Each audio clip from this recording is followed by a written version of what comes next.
Good morning, students. So we were doing the chapter polymers, and yesterday we have classified the polymers onto various categories. हमने 4 categories की बात करी थी. First category थी on the basis of their origin या फिर उनका source. फिर हमने बोला था on the basis of their structure. फिर on the basis of mode of polymerization और then था on the basis of their intermolecular forces. तो आज हम इस 4th category को cover करेंगे on the basis of intermolecular forces. तो इस बेस पे पॉलीमर्स को हमने 4 कैटेगरीज में क्लासिफाई किया है. फर्स्ट कैटेगरी होती है इलास्टोमर्स. सेकंड कैटेगरी आपकी यहाँ पर प्रेजेंट है फाइबर्स. थर्ड कैटेगरी यहाँ पर हमको मिलती है thermoplastics.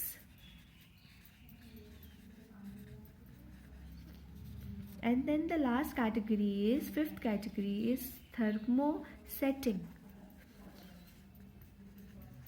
Okay, so these are the different type of polymers we have on the basis of intermolecular forces, and I would like to remind you that this is the most important category of classification. मतलब तुम्हारे paper में आने वाली सबसे important classification जो है वो यही होने वाली है. तो सबसे important है ये, इसको थोड़ा सा ज़्यादा ध्यान देना, ठीक है. एंड हम बात करते हैं फर्स्ट कैटेगरी की, इलास्टोमर्स. तो इलास्टोमर्स वो होते हैं जिनके पास, एज द नेम सजेस्ट, नाम से ही पता लग रहा है आपको, जिनके पास इलास्टिक प्रॉपर्टीज़ होती हैं. वो पॉलीमर्स जिनके पास elastic properties, stretching property, rubber band की तरह जो प्रॉपर्टीज़ होती हैं. जैसे आप देखते हो रबर बैंड होता है, कुछ तो ऐसे भी होते हैं उनको आप डबल लेंथ तक लेके जा सकते हो और फिर वो अपनी छोड़ोगे तो ओरिजिनल पोजीशंस जो है वो आ जाएंगे, ठीक है. कुछ को आप 2-3 गुना तक लेंथ तक. तो मतलब जिसके पास भी रबड़ की तरह जो प्रॉपर्टीज़ प्रेजेंट है, स्ट्रेचिंग प्रॉपर्टीज़ प्रेजेंट है, वो सब इलास्टिक प्रॉपर्टीज़ प्रेजेंट है, वो सब इलास्टोमर्स के अंदर जो है आ जाते हैं. Is clear. अब क्योंकि इनके पास जो प्रॉपर्टीज़ हैं वो बहुत इनको स्ट्रेच होने देती हैं, तो इसका मतलब इनके ऊपर जो फोर्सेस होंगी वो बहुत ही वीक होंगी. तो they are those having weakest forces, weakest van der Waals forces इनके अंदर प्रेजेंट होती हैं, ठीक है. इनके पास कौन सी फोर्सेस होती हैं? Weakest van der Waals forces इनके पास प्रेजेंट होती हैं. इसके अंदर जो हम क्लासिफाई करते हैं पॉलीमर्स को, वो नेचुरल रबर्स भी हैं और कुछ रबर जो सिंथेटिक है, मैन मेड है, वो भी आ जाती हैं. नेचुरल रबर्स आपकी जैसे कि यहाँ पर मैं लिख रही हूँ पॉली आइसोप्रीन. इसके एग्जाम्पल में I am writing poly isoprene. Poly isoprene जो है वो नेचुरल रबर होती है. हम इसके बारे में पढ़ेंगे अभी. Poly isoprene. Then you have another example synthetic rubbers में नियोप्रीन होती है हमारे पास, ठीक है. ब्यूना एस होता है और ब्यूना एन होता है. तो ये 4 इसके एग्जाम्पल्स आपके हो जाएंगे. Poly isoprene, neoprene, buna S and then we have buna N. Clear. तो now we'll be talking about the second type of polymer. second type of polymer कौन सा है हमारा? यहाँ पर फाइबर्स हैं. फाइबर्स वो होते हैं जो थ्रेड फॉर्मिंग होते हैं, ठीक है. ये जैसे जो फाइबर्स, जैसे फाइबर टू फैब्रिक आप चैप्टर भी पढ़ते थे, तो फाइबर्स वो होंगे जो थ्रेड लाइक स्ट्रक्चर जिनका हम बना सकते हैं और जिनसे फिर हम आगे फैब्रिक बना सकते हैं, उन्हें फाइबर्स कहा जाता है, ठीक है. तो जनरली ये बहुत स्ट्रॉन्ग फैब्रिक होते हैं. इनकी जो टेंसाइल स्ट्रेंथ होती है वो ज़्यादा होती है, ठीक है, क्योंकि इनसे कुछ मटेरियल्स हम ऐसे भी बनाते हैं जो बहुत ज़्यादा, जिनमें हमको टफ होने चाहिए. फॉर एग्जांपल पैराशूट्स जो है वो भी क्रिएट किए जाते हैं फाइबर्स से. तो फाइबर्स जो होते हैं रिलेटिवली इनके बीच में जो फोर्स ऑफ इंट्रैक्शन होंगी वो स्ट्रॉन्ग होंगी. जैसे इलास्टोमर्स की प्रॉपर्टीज़ कैसी थी? इलास्टिक प्रॉपर्टीज़ थी, तो उनके पास फोर्सेस बहुत ही वीक थी. उनका जैसा काम था वैसी उनके पास फोर्सेस थी. अब फाइबर्स जो होते हैं they have to be tough and then resistant also. तो ये बहुत ज़्यादा इनके अंदर फोर्सेस स्ट्रॉन्ग होती है. तो relatively strong type of van der Waals forces जो होती है वो हाइड्रोजन बॉन्डिंग होती हैं, ठीक है. तो दे have high tensile strength, ठीक है, and they have hydrogen bonding present between them, hydrogen bonding होती है इनके पास। तो जितने भी फाइबर्स जो होते हैं फैब्रिक बनाने के लिए हम जो पॉलीमर्स यूज़ करते हैं वो सब यहाँ पर आ जाते हैं, जैसे कि सभी के सभी पॉलीएस्टर्स और सभी के सभी पॉलीएमाइड्स, हम पढ़ेंगे इनके बारे में। सभी पॉलीएस्टर्स और पॉलीएमाइड्स जो हैं वो इस कैटेगरी में आएंगे। Polyesters and then polyamides will follow into this category. Fine. Then next हम यहाँ पर बात करते हैं थर्मोप्लास्टिक्स की। ठीक है, तो थर्मोप्लास्टिक्स जो होते हैं, हमारा जो थर्ड कैटेगरी है थर्मोप्लास्टिक्स।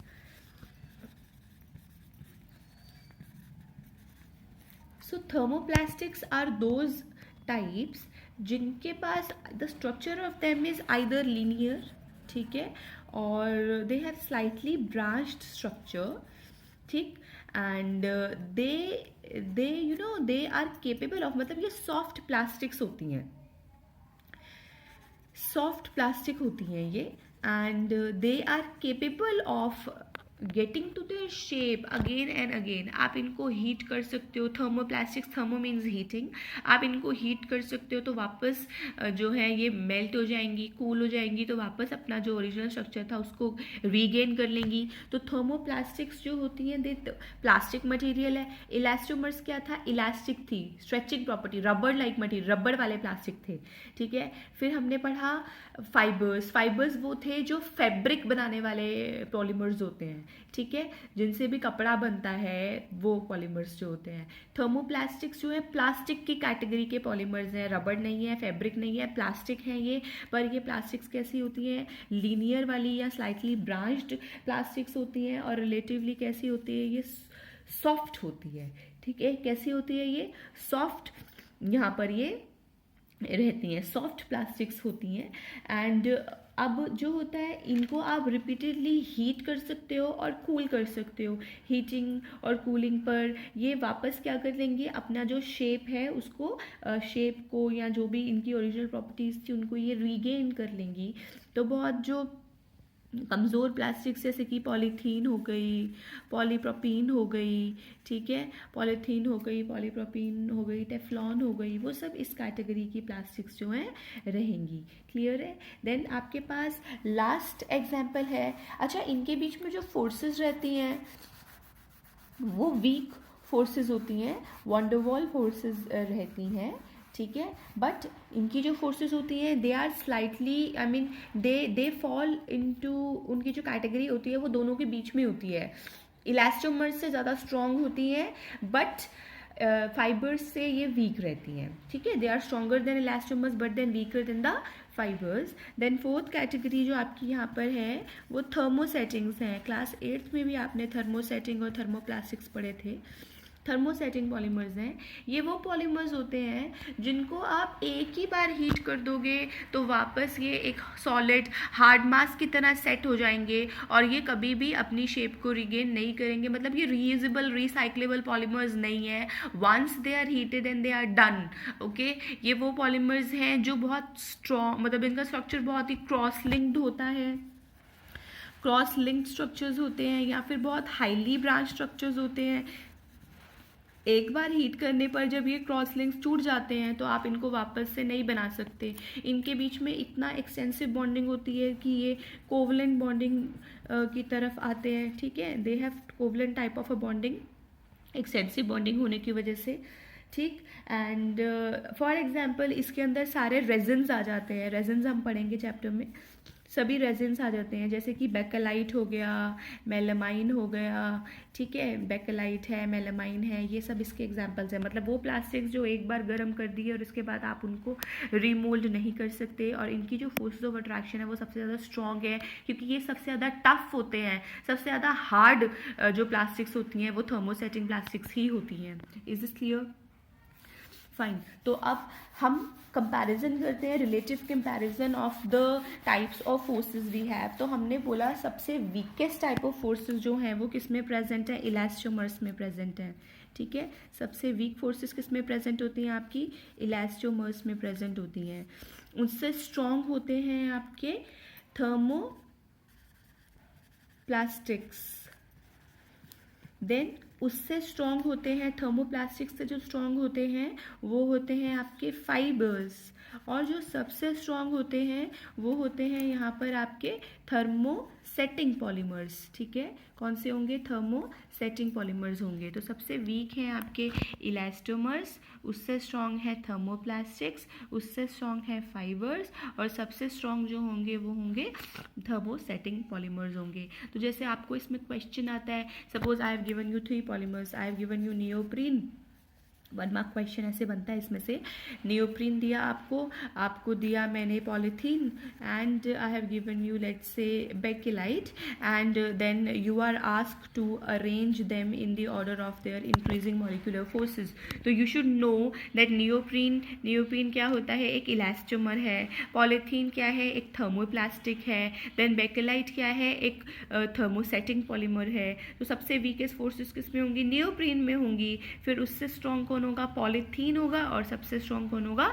बेकेलाइट होगा। तो इस तरह से 1 मार्क का क्वेश्चन आपको इस टॉपिक पे देखने को मिल सकता है। Is this clear? फाइन।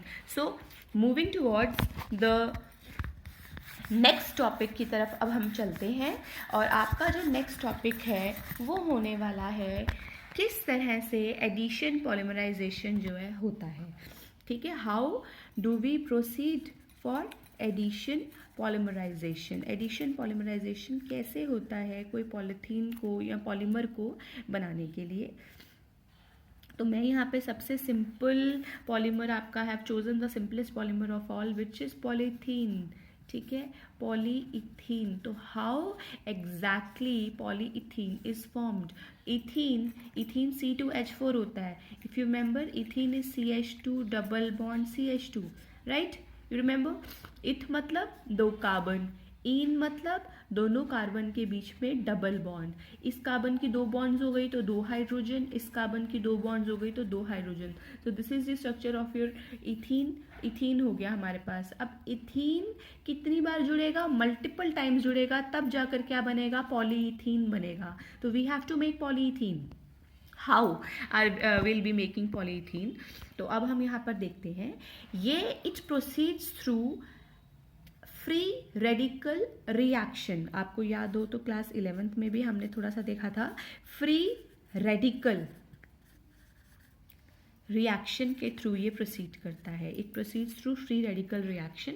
अब फ्री रेडिकल रिएक्शन क्या होते हैं? तो आपने इसके बारे में बात करी थी क्लास 11th में भी, तो हम will continue on that only. See, इसमें क्या होता है? There are 3 steps basically. First step आपका होता है इनिशिएशन, सेकेंड स्टेप होता है आपका प्रोपोगेशन, एंड थर्ड स्टेप होता है आपका टर्मिनेशन, राइट? तो पॉलीथीन्स को जब हम बनाते हैं थ्रू एडिशन पॉलीमराइजेशन, तो हम यहाँ पर उसको एक इनिशिएटर यानी कि एक कैटलिस्ट चाहिए होता है जो रिएक्शन को शुरू करवा पाए। तो वो कैटलिस्ट जो होता है मोस्टली इट्स पेरोक्साइड, ठीक है, या बेंजोइल पेरोक्साइड हम यहाँ पर लेके चलते हैं, या कोई भी ऐसा जिसमें डबल बॉन्ड मतलब बीच में प्रेजेंट हो, या 2 चीज़ें। ऑक्सीजन भी, कुछ लोग डाईऑक्सीजन भी यूज़ करते हैं। तो मोस्टली हम यहाँ पर बेंजोइल पेरोक्साइड की बात करेंगे। तो I give you an example, मतलब जो आपके कोर्स में है वो बेंजोइल पेरोक्साइड के साथ है। तो जो हम अभी मैकेनिज्म लिख रहे हैं that is in your course, तो आपको उसी को जो है लर्न करना है। ठीक है, तो now let us start with the formation of polyethene. ठीक है, I am talking about formation of polythene using free radical reaction and benzoyl peroxide as a catalyst, as an initiator. ठीक, तो now let us begin. So this is benzoyl peroxide. I have written C6H5, C double bond O, O, O, C double bond O, C6H5। ये आपका इस reaction का first step होने वाला है initiation. Initiation अब क्या होगा यहाँ पर? देखो, इनिशिएशन होते ही जब हम इस पर लाइट थ्रो करेंगे तो ये बेंजोइल पेरोक्साइड बीच में से टूटेगा। रेडिकल अगर आपको याद हो तो रेडिकल कौन थे? जैसे मान लो हाइड्रोजन और हाइड्रोजन के बीच में बॉन्ड है, तो 2 तरह से फिशन हो सकता है। फिशन मतलब बॉन्ड का टूटना, फिशन 2 तरह से फिशन हो सकता है, या तो होमोलिटिक हो सकता है या हेट्रोलिटिक हो सकता है। बॉन्ड का मतलब एक इलेक्ट्रॉन यहाँ पर है और एक इलेक्ट्रॉन यहाँ पर है। Suppose I have broken the bond such that ये जो इलेक्ट्रॉन है एक इस हाइड्रोजन ने ले लिया और एक इलेक्ट्रॉन इस हाइड्रोजन ने, मतलब दोनों ने अपना अपना इलेक्ट्रॉन दिया था तो अब वापस ले लिया। तो this hydrogen will carry one electron and this will one. So these two generated are then terms as free radicals. So free radicals are the species carrying single unpaired electron. What are free radicals? They are the species carrying single unpaired electron and they are very very reactive in nature.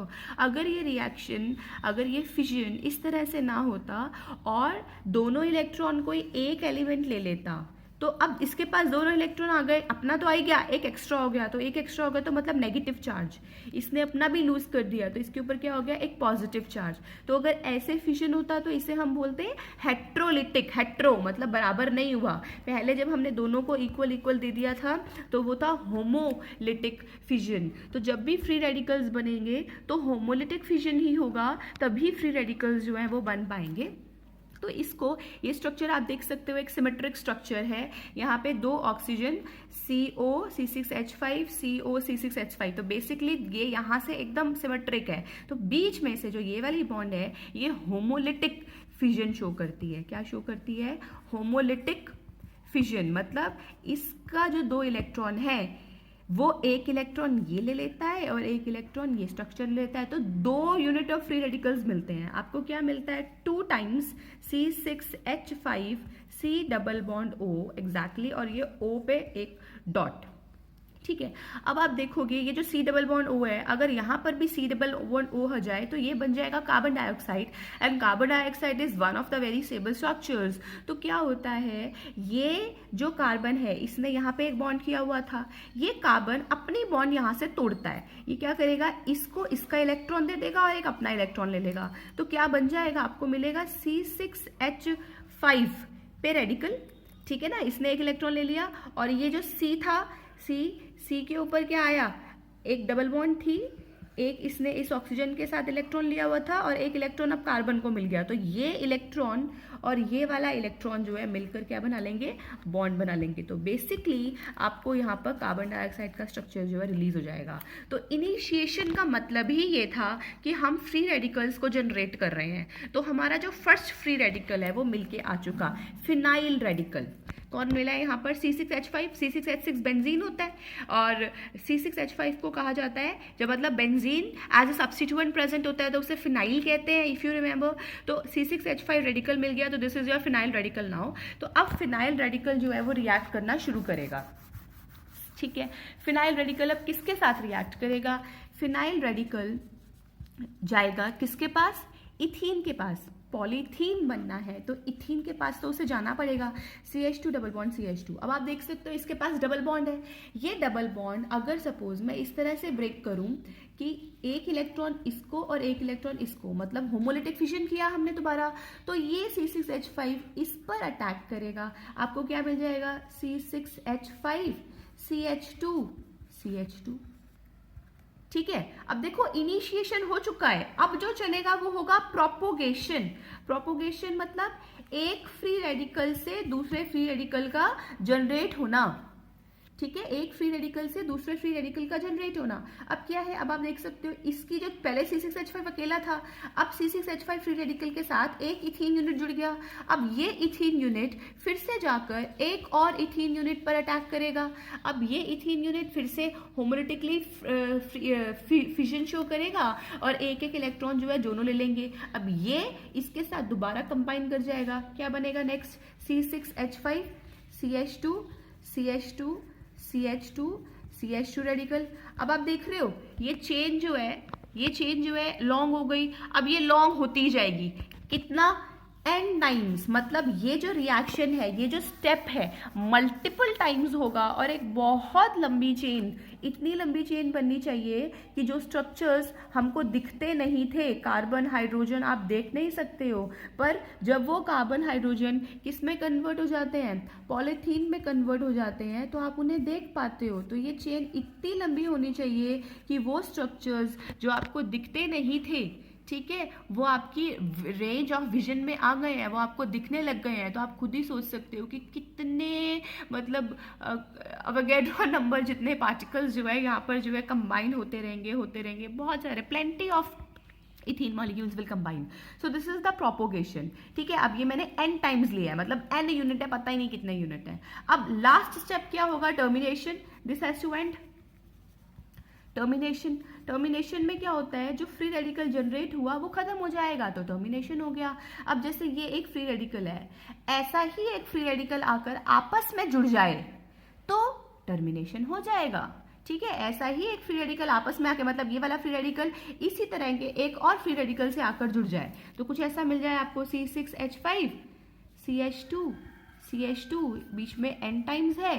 ठीक है, और ये CH2 था, एक और इसी तरह के फ्री रेडिकल से जुड़ा, अभी इसमें CH2 CN n टाइम्स है और ये C6H5 है. तो ये क्या हो गया? एक बड़ी से दो तरफ फिनाइल रेडिकल आ गया और ये टर्मिनेट हो गई. अब इतने बड़े उसमें दो फिनाइल रेडिकल्स कुछ नहीं कहते. ठीक है, तो दिस इज द टर्मिनेशन, खत्म हो गया. तो this is how a polyethene is obtained. अब तो सही है इसको पॉलीइथीन कहना. इथीन था, मल्टीपल टाइम्स जुड़ा तो पॉलीइथीन हो गया. तो this is the mechanism for addition polymerization reaction, and this is not only valid for polythene here, it is valid for every other polymer which is an example of your addition polymerization. Is that clear? So yes, moving towards the next category. अभी इस mechanism को please remember, ये सिर्फ polythene के साथ नहीं होगा, सभी के साथ होगा. आपको होमवर्क में इस मैकेनिज्म को करना होगा, खुद से ट्राई करना. पॉलीप्रोपीन के लिए एंड पॉलीप्रोपीन क्या है, इसको हम जस्ट अभी will be talking about what polypropene is.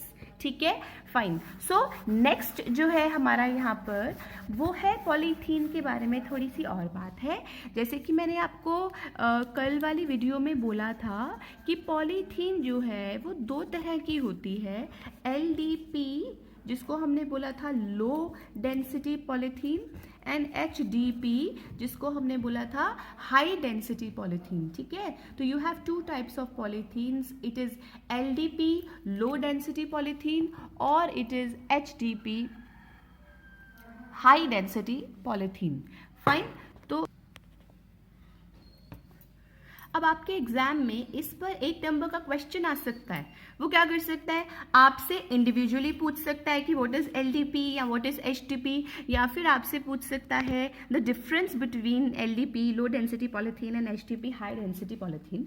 तो हम यहाँ पे बात करते हैं. लो डेंसिटी पॉलीथीन वो होती है जो ये ट्रेडिशनल एडिशन पॉलीमराइजेशन से बनती है. जैसे अभी हमने जो किया था मैकेनिज्म एडिशन पॉलीमराइजेशन से, एडिशन पॉलीमराइजेशन कौन सा था? फ्री रेडिकल वाला. फ्री रेडिकल एडिशन पॉलीमराइजेशन से जो पॉलीथीन बनती है वो लो डेंसिटी पॉलीथीन होती है. लो डेंसिटी इसलिए होती है क्योंकि ये जो स्ट्रक्चर होता है वो समवेयर वहाँ पर ब्रांचिंग आ जाती है. तो ब्रांचिंग आने की वजह से जो है पैकिंग बहुत टाइट नहीं हो पाती है. ठीक है, कहीं कहीं जो है वो इथीन डायरेक्ट ना जुड़ने की बजाय जो साइड सब्स्टिट्यूशन होने लगता है, मतलब हाइड्रोजन एक्सट्रैक्ट होता रहता है. जैसे मैंने ये बनाया था अभी, अब वो इसके साथ ये रेडिकल के साथ ना जुड़कर ये वाला हाइड्रोजन एब्स्ट्रैक्ट कर लेता है कई बार, और इसके साथ यहाँ से जुड़ने लग जाता है, तो ब्रांचिंग हो जाती है. तो लो डेंसिटी पॉलीथीन जो है आपकी क्रिएट हो जाती है.